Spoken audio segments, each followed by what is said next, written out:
the camera for a second. There we go. Everyone say hi. There we go. All right, Genesis chapter 13. Let's see what we got today. Ooh. Oh, that's beautiful. So here we go. Then Abraham went up from Egypt, he and his wife, and all that he had, and Lot with him, to the south.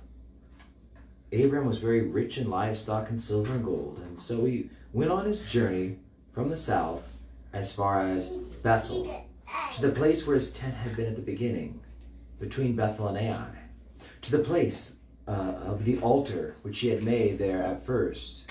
And there Abraham called on the name of the Lord. So, this is one of those tried and true messages, tried and true statements that doesn't really change. And you've maybe heard me say it before, but it's always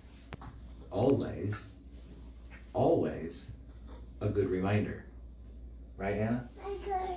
She's got soap. So, okay, here's the deal. Abraham from yesterday, right? Hannah, do you want to come sit with Daddy? No. Nope. Okay. Well, they're going to be there making noise, so that's okay.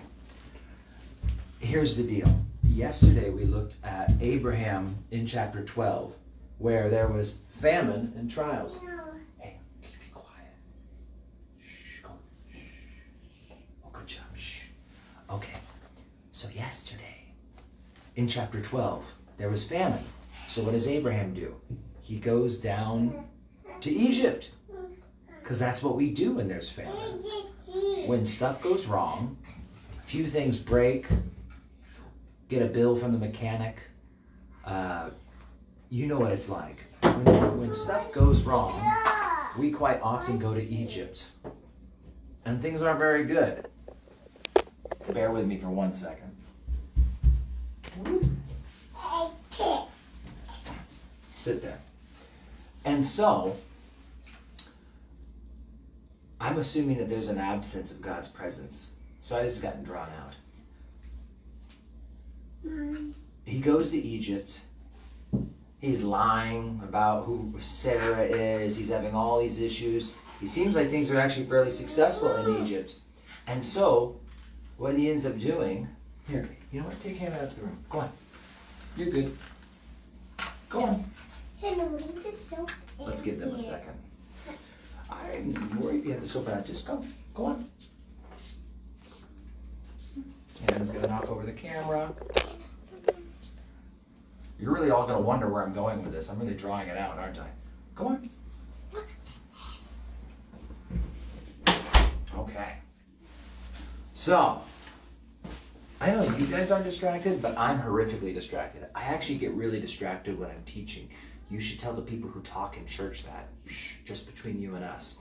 I lose my place and my thoughts really easily. That's actually why I always put music in when I'm doing stuff, because the music drowns out outside noises.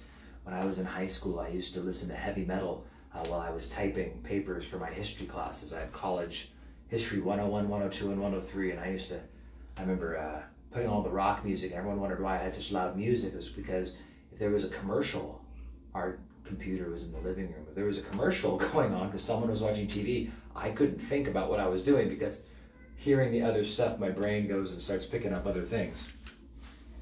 I had something really important to say, didn't I? Okay.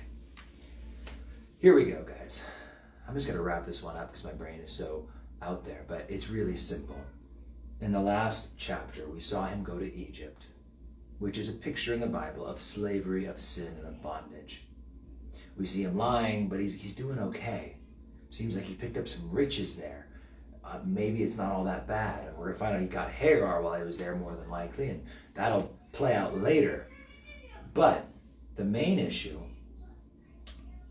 is, while he thinks things are going okay, I think there's one thing that we don't see in Egypt, and that's the voice of the Lord. And everything can be going okay in life, but God's presence being absent it has an impact on someone who has felt his presence before. Now there's Christians born again going to heaven who have actually never experienced that, who've never heard God speak in a direct and audible even way. There are Christians who've never felt the nearness and the intimacy that God can provide.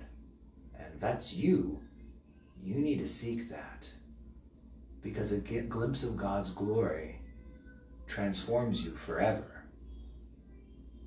Quite often people are so caught up busy trying to quit sinning and run from their problems that they miss out on the real solution. And that's just a nearness with him and a vision of him. Well, Abraham's not experiencing that anymore. And many people know that feeling as well. The feeling of, well, I used to feel so on fire. I used to feel so in love. But lately, I've had to drag myself out of bed to do devotions. I haven't even wanted to go to church. It's just been blah. And you see, imagine if you said that about your spouse. Some of us maybe have been there before too. It's because there's a relational problem. There's an intimacy problem. You need to fix your behavior, and then your feelings will probably come in a check. And sadly, that's not the way people work, right? We want to have our feelings get fixed. God, flip my feeling switch, and then I'll be able to do all the things. And God says, no, you need to start doing the things and watch your feelings change and return. Short story long, what do we see Abraham do? He goes back to Bethel. He goes back to the house of God, Beth El, house of God. He returns to the house of God, to where he had experienced God before. And there he met with him, and he cries out to Yahweh, it says. In Revelation chapter 2, Jesus Christ speaks to the church at Ephesus. You've lost your first love. In fact, let me take that back. I said it wrong. I misquoted the Bible. You've left your first love. You notice he doesn't say they lost it.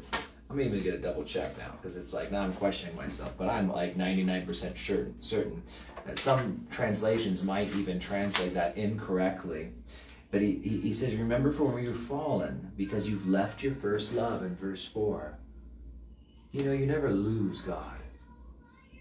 You can't just forget. So you don't forget about him. You know, there was this thing I used to do on Sundays. What was it?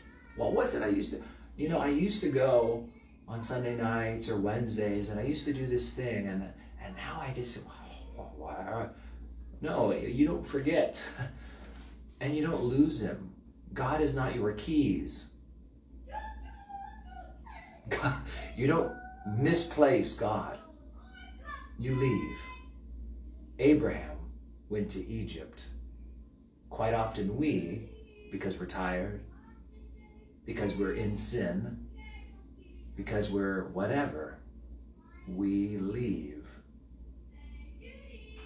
And if we want to solve that problem, we go back. Jesus tells that church, you've left your first love. So what you need to do is repent and go back and do the first works. He says, go back. Start doing what you used to do, and then the feelings will come back. You've lost the presence of the Lord and intimacy with him. Well, go back. Go back and do them. Do those first things.